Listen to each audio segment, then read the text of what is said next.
राहुल गांधी परदेशामध्ये जाऊन भारताची बदनामी करतात, दुसऱ्या बाजूला युथ काँग्रेसचे कार्यकर्ते, प्रमुख कार्यकर्ते दिल्लीमध्ये होणाऱ्या आंतरराष्ट्रीय एआय समिटमध्ये जिथं आंतरराष्ट्रीय पाहुणे आलेले असताना जाणीवपूर्वक आंदोलन करून भारताची बदनामी करण्याचा प्रयत्न करताय। काँग्रेससाठी ही एआय समिट म्हणजे अँटी इंडियाची भूमिका काँग्रेसने सातत्याने घेतलेली आहे आणि एआय म्हणजेच त्यांच्यासाठी अँटी इंडिया मूवमेंट असं वाटायला लागलंय।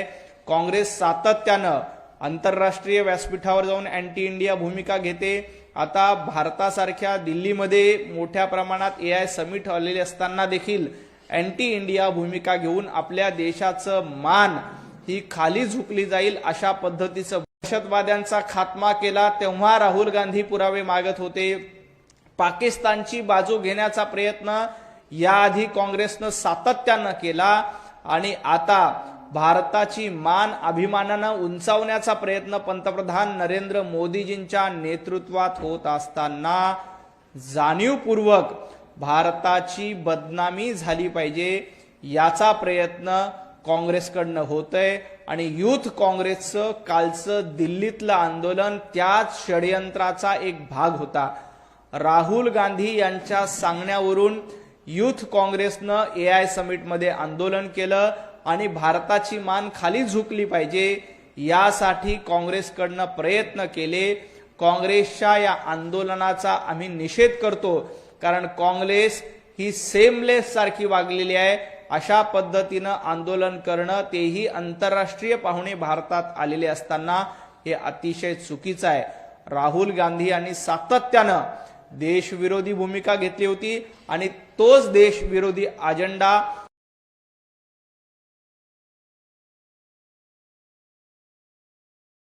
काल एआय समिट मध्ये देखील बघायला मिळाला। आज राहुल गांधी आले होते या भिवंडीच्या कोर्टामध्ये जाताना सुद्धा भारतीय जनता पार्टी युवा मोर्चाच्या कार्यकर्त्यांनी राहुल गांधींना काळे झेंडे मुंबईमध्ये तेजविंदर तिवाना आणि कार्यकर्त्यांच्या नेतृत्वात आंदोलन केलं। आज देखील ठाण्यामध्ये राहुल गांधींना झेंडे दाखवण्यात आले। राहुल गांधी आणि काँग्रेसला एकच सांगायचंय, सोडणार नाही, जशास तसं उत्तर देऊ।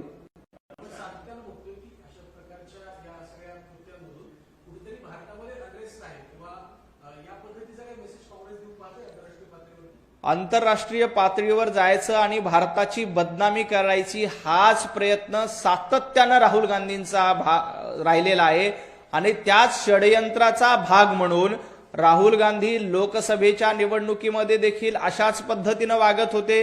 आता निवडणूक संपली, जनतेनं त्यांना नाकारलं, जनतेनं देशभरात मिळून त्यांना 100च्या आत जागा दिल्या। त्यामुळे राहुल गांधी अस्वस्थ आहेत आणि देश अस्वस्थ करण्याचा प्रयत्न याआधी देखील राहुल गांधी असं म्हणाले होते की जेनझी नेपाळ सारखी परिस्थिती भारतामध्ये आणू इच्छिते। भारतासारख्या देशामध्ये अस्वस्थता पसरली पाहिजे, भारतासारख्या देशामध्ये अराजकता पसरली पाहिजे यासाठी काँग्रेस आणि राहुल गांधी सातत्यानं प्रयत्न करतायत। परंतु हा देश जेनझीचा देश आहे, पंतप्रधान नरेंद्र मोदी करतायत, परंतु हा देश जेनझीचा देश आहे। पंतप्रधान नरेंद्र मोदीजींच्या सोबत ही पूर्ण जेनझी आहे। राहुल गांधी आणि काँग्रेसने कितीही अस्वस्थता अराजकता पसरवण्याचा प्रयत्न केला तरी काही फरक पडणार नाही। देश पंतप्रधान नरेंद्र मोदीजींसोबत ठामपणे उभा आहे।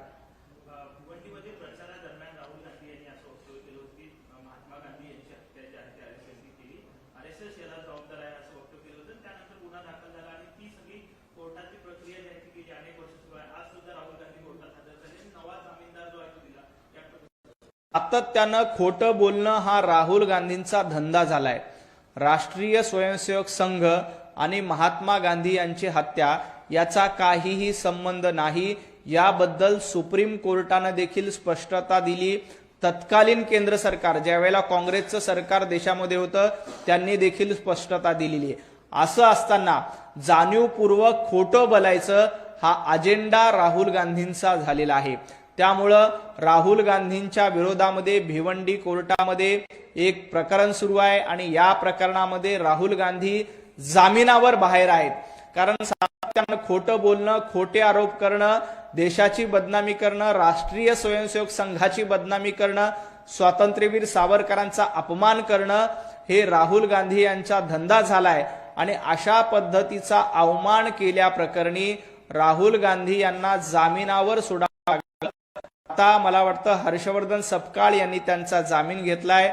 राहुल गांधी बेलवर बाहेर आहेत, सोनिया गांधी देखील नॅशनल हेराल्ड केस प्रकरणामध्ये बेलवर बाहेर आहेत। हे दोघही बेलवर बाहेर आहेत। खरं तर यांची जागा जेलमध्ये आहे, पण कोर्टाच्या मेहरबानीमुळे हे बेलवर बाहेर आहेत। बेलवर बाहेर असलेली लोक देशाचं नेतृत्व करू शकत नाहीत हे जनतेनं ओळखलंय। त्यामुळं राहुल गांधीला जनतेनं नाकारलंय।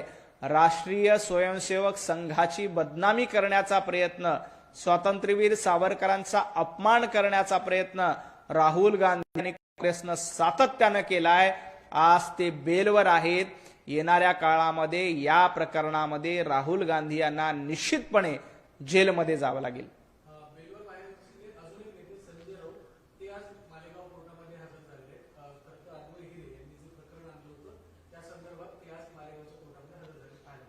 संजय राऊत आज कोर्टामध्ये जाऊन नाक घासून माफी मागत आहेत।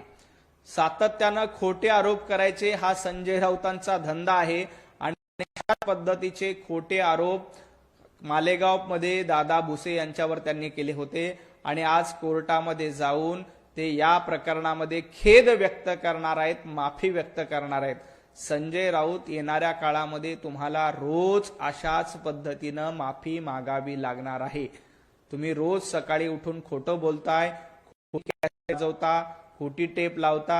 या प्रकरणामध्ये तुम्हाला जसा खेद व्यक्त करावा लागला, कुठलेही पुरावे नाहीत असं सांगावं लागलं, त्याच पद्धतीनं येणाऱ्या काळात संजय राऊतजी तुम्हाला रोज उठून माफी मागावी लागणार आहे, रोज उठून नाक घासावं लागणार आहे। जनतेची दिशाभूल करण्याचा प्रयत्न संजय राऊत यांच्याकडनं रोज सकाळी उठून होतो। सातत्यानं जनतेची दिशाभूल करायचंय, सातत्यानं खोटं बोलायचं हा संजय राऊत यांचा धंदा आणि अजेंडा आहे। त्यामुळे मालेगाव कोर्टामध्ये जाऊन संजय राऊत यांना माफी मागावी लागते। संजय राऊत तुम्ही मालेगावमध्ये गेलाच आहात तर आणखी एक काम करा।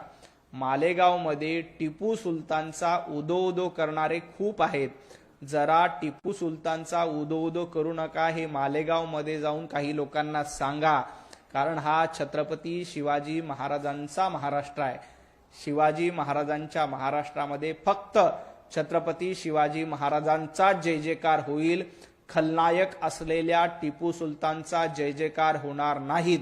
तुम्ही मालेगावमध्ये गेलात तर तिथल्या उपमहापौर आणि बाकी पक्षांना जाऊन सांगा की छत्रपती शिवाजी महाराजांचा जय जयकार करा आणि टिपू सुलतानचा धिक्कार करा। तुमच्यात हिम्मत आहे का ते संजय राऊतांनी मालेगाव दाखवलं पाहिजे।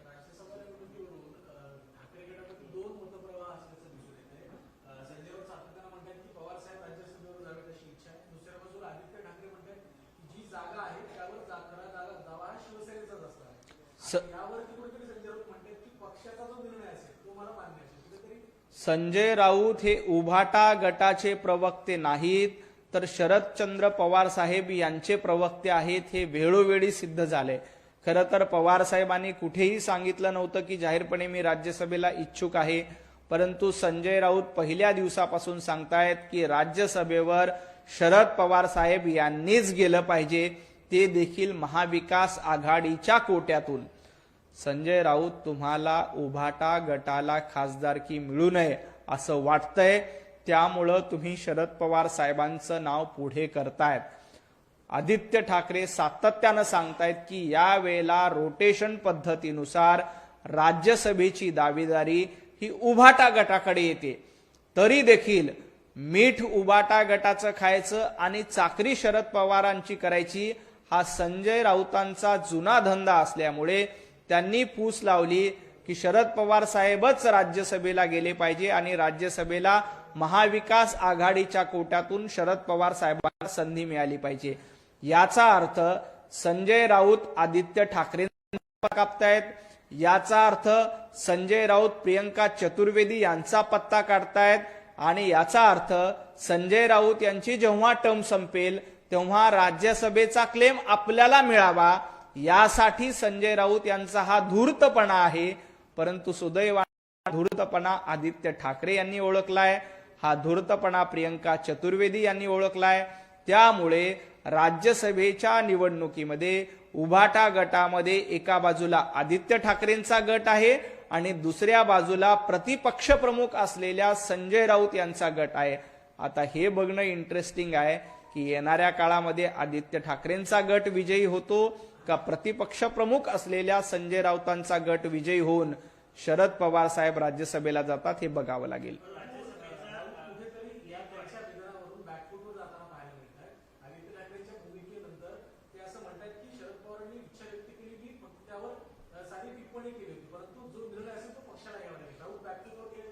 नाही, राऊत पक्षाला सांगतील की तुम्ही शरद पवार साहेबांना पाठिंबा द्या. उद्धवजी ठाकरे यांचं उभाटा गटामध्ये काहीही चालणार नाही हे संजय राऊत दाखवून देतील. आणि संजय राऊत उद्धवजींना सांगतील की आपण शरद पवार साहेबांनाच राज्यसभेत पाठवून दिलं पाहिजे. संजय राऊत आदित्य ठाकरेंना सांगतील की आपण शरद पवार साहेबांनाच पाठवून दिलं पाहिजे. संजय राऊतांनी सांगितलं पक्ष जो निर्णय घेईल त्याला आमचा पाठिंबा आहे. परंतु संजय राऊत स्वतःच प्रतिपक्ष प्रमुख असल्यामुळं ते शरद पवार साहेबांनाच राज्यसभेत पाठवा असा निर्णय पक्षाच्या माध्यमातून करून घेतील. आणि मी तुम्हाला खात्रीनं लिहून देतो, आदित्य ठाकरे यांच्या उभाटा गटाचा उमेदवार राज्यसभेत निवडणूक लढणार नाही, निवडून जाणार नाही. तर संजय राऊत यांना अपेक्षित असलेले शरद पवार साहेबच उभाटा गट आणि महाविकास आघाडीचे उमेदवार असतील. इथं देखील संजय राऊत हे उद्धवजी ठाकरे यांना देखील पिछाडीवर पाडतील, आदित्य ठाकरे यांना देखील मागे पाडतील आणि आपल्या मनात जे शरद पवारांचं नाव आहे तेच नाव राज्यसभेचे उमेदवार म्हणून पाठवण्याचं काम संजय राऊत यांच्या माध्यमातून होईल. हा धूर्तपणा करण्याचा प्रयत्न संजय राऊतांकडनं निश्चित होईल.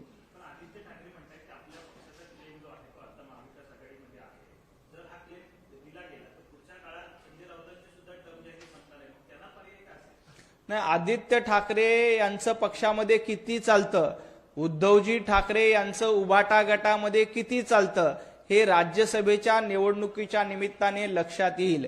उभाटा गटामध्ये जरी पक्षप्रमुख उद्धवजी ठाकरे असले तरीही संजय राऊत यांचीच भूमिका महत्वाची असणार आहे. संजय राऊत स्वतः प्रतिपक्ष प्रमुख असल्यामुळं संजय राऊतांनी सुरुवातीपासून शरद पवार साहेबांचं नाव सांगितलं. त्यामुळं शेवटी उद्धवजी ठाकरे यांना संजय राऊत यांचंच ऐकावं लागणार आहे. आदित्य ठाकरेंना शरद पवार साहेबांचं आणि संजय राऊत यांचंच ऐकावं लागणार आहे. त्यामुळं या पक्षामध्ये संजय राऊत हेच पक्षाचे सर्वेसर्व आहेत हे दाखवण्याचा प्रयत्न करतील. आदित्य ठाकरे यांना आपल्या अजेंडा बाजूला ठेवावा लागेल. आदित्य ठाकरे यांना राज्यसभेचं आपल्या पसंतीचं जे नाव आहे ते देखील बाजूला ठेवावं लागणार आहे आणि शरद पवार साहेब हे संजय राऊत यांच्या पसंतीचं नाव आहे ते पुढे करावं लागेल. नाही, पुढचा जेव्हा क्लेम येईल तेव्हा संजय राऊत स्वतः काँग्रेसमध्ये जातील. ज्या वेळेला पुढचा क्लेम येईल तेव्हा संजय राऊत स्वतः काँग्रेसमध्ये जातील आणि काँग्रेसचे राज्यसभेचे उमेदवार असतील. कारण ज्या पद्धतीनं मीठ उद्धवजी ठाकरेंचं खायचं, चाकरी शरद पवारांची करायची आणि लाचारी करायची, हा संजय राऊत यांचा धंदा त्याच्यासाठी सुरू आहे. राज्यसभेला उभाटा गटाकडनं आपल्याला उमेदवारी मिळणार नाही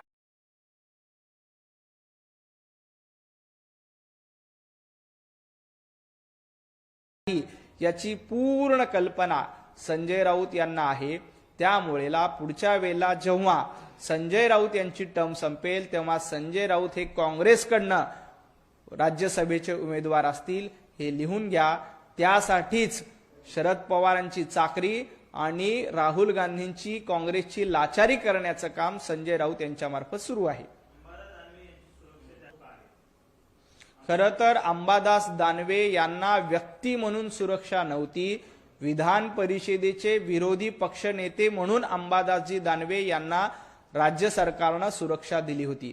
आपल्याला कल्पना आहे की 2-3 महिन्यापूर्वीच अंबादासजी दानवे यांची विधान परिषदेची टर्म संपलेली आहे. याशिवाय विरोधी पक्षनेतेपद देखील त्यांच्याकडे आता शिल्लक राहिलेलं नाही. घटनात्मक पदासाठीची ती सुरक्षा होती, घटनासाठीची ती व्यवस्था होती. त्यामुळे ती टर्म संपल्यामुळे अंबादास दानवे यांची सुरक्षा आपोआप गेली असती. खरं तर अंबादास दानवे यांनी मोठं मन दाखवून ती सुरक्षा नाकारायला पाहिजे होती, कारण तुम्हाला विरोधी पक्ष नेते म्हणून ती सुरक्षा होती. आता अंबादास दानवे ना आमदार आहेत, ना विरोधी पक्ष नेते आहेत, ना कुठले प्रमुख नेते आहेत. असं असताना त्यांना सुरक्षा का द्यायची? या उपर अंबादास दानवे यांच्या काही जीवाला धोका असेल तर त्यांनी राज्य सरकारकडे तशी तक्रार द्यावी, राज्य सरकारकडे तसा विनंती अर्ज करावा. राज्य सरकार त्यांना सुरक्षा देण्यासाठी योग्य तो निर्णय घेईल. परंतु आतापर्यंत तरी अंबादासजी दानवे यांच्या जीवाला काही धोका असल्याचं स्वतः अंबादास दानवे यांनी सांगितलं नाही, किंवा तसं पत्र त्यांनी गृह मंत्रालयाकडे किंवा पोलिसांकडे दिलेलं नाही. त्यांना काही धोका असेल तर त्या संदर्भातलं पत्र त्यांनी गृह मंत्रालयाकडे द्यावं. त्याबद्दल राज्य सरकार योग्य तो निर्णय घेईल. पण विरोधी पक्ष नेते म्हणून जी तुमची सुरक्षा आहे ती तुम्हाला मिळणार नाही, कारण तुमचं पद गेलंय आणि जनतेनं तुम्हाला नाकारलेलं आहे.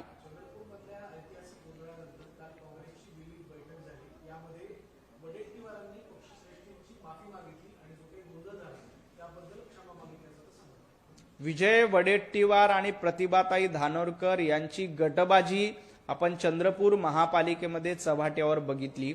विजय वडेट्टीवारांना असं वाटतंय की आपणच महाराष्ट्रातले सर्व आहोत. काँग्रेस पक्ष हा विजय वडेट्टीवार प्रायव्हेट लिमिटेड आहे असं वडेट्टीवारांना सातत्यानं वाटतं. त्यामुळे काँग्रेसची महाराष्ट्रातली मालकी हर्षवर्धन सपकाळ यांच्याकडे नाही तर आपल्याकडेच आहे असा आविर्भाव विजय वडेट्टीवार सातत्यानं दाखवत असतात.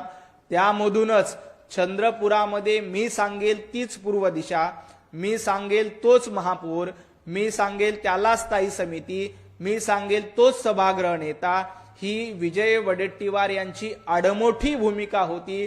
त्याचमुळं चंद्रपुरामध्ये 2 गट पडले.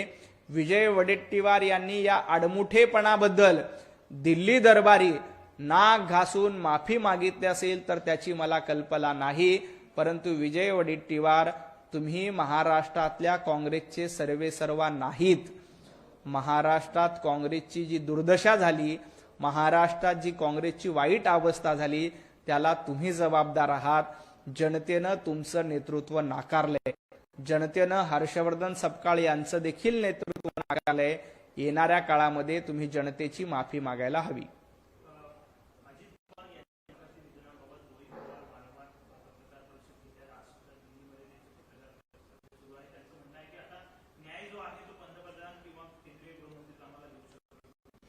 रोहित पवारजी यांनी संजय राऊत यांना गुरु करून घेतलंय आणि संजय राऊत यांचं शिष्य होण्याचं काम त्यांनी केलंय.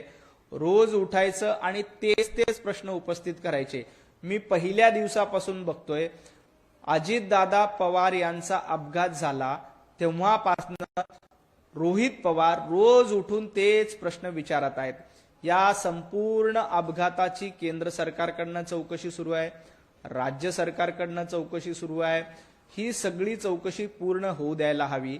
या संदर्भात काही पुरावे असतील तर निश्चितपणे ते पुरावे ऑथॉरिटीकडे देण्याचा अधिकार रोहित पवारांना आहे.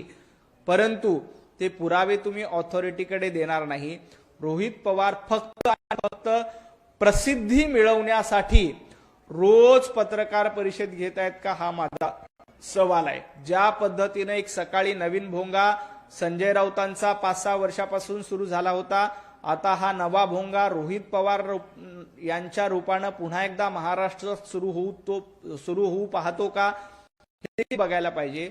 माझी रोहित पवारांना विनंती आहे की स्वतः माननीय शरदचंद्र पवार साहेबांनी स्पष्टपणे सांगितलं की अजितदादा यांचा अपघात होता, त्याच्यामुळे वेगळ्या संशयाने याच्याकडे बघू नये. एकदा तुम्ही माननीय शरद पवार साहेबांना भेटून विचारा की नेमका अपघात होता का घातपात होता.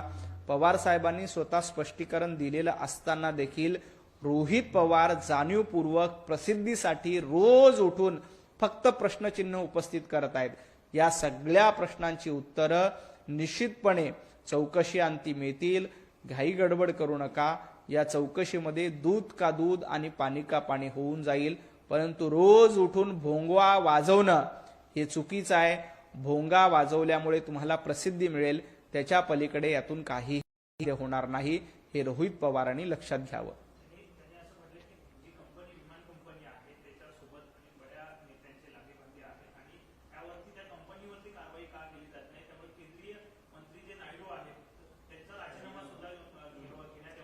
नाही, रोहित पवारांकडे या संदर्भात पुरावे असतील तर ते पुरावे योग्य ऑथॉरिटीकडे दिले पाहिजे, यंत्रणांकडे दिले पाहिजे. नुसतंच पत्रकार परिषद घेऊन आरोप करणं याला काही अर्थ नसतं.